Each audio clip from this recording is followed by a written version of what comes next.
To really get a gauge on how far behind the United States is in the green revolution sweeping the planet, let's take a look at what's happening in Germany, for example.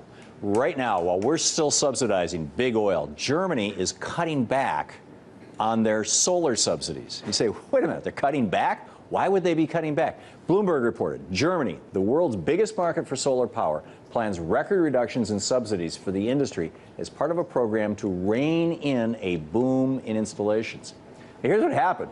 About a decade ago, the German government said, you know, we don't want to build any more nuclear power plants, but we need the electricity from at least 2 of them, a couple of gigawatts of power.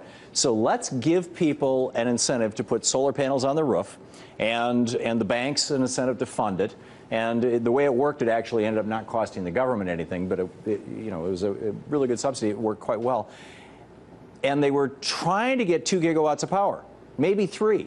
And what happened was, in the first 5-6 years, they ended up with 10 gigawatts. They've got too much electricity in Germany. So they're cutting their subsidies, and also the price of solar power is collapsing in Germany. I mean, which is great. The panels are getting cheaper and cheaper.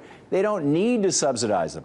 Other European nations like the United Kingdom, Italy, France, they're also cutting their subsidies because the prices are falling. They don't need to subsidize so much. Solar installations last year in Germany alone doubled the government goal. It's very, very simple. If anyone doesn't think that the age of fossil fuels is over, they're nuts. This is the beginning of the end of the carbon nuclear power era. If the U.S. doesn't adapt like Germany and the rest of the developed world, then we're going to come out the other side of this energy revolution as a second-tier economy.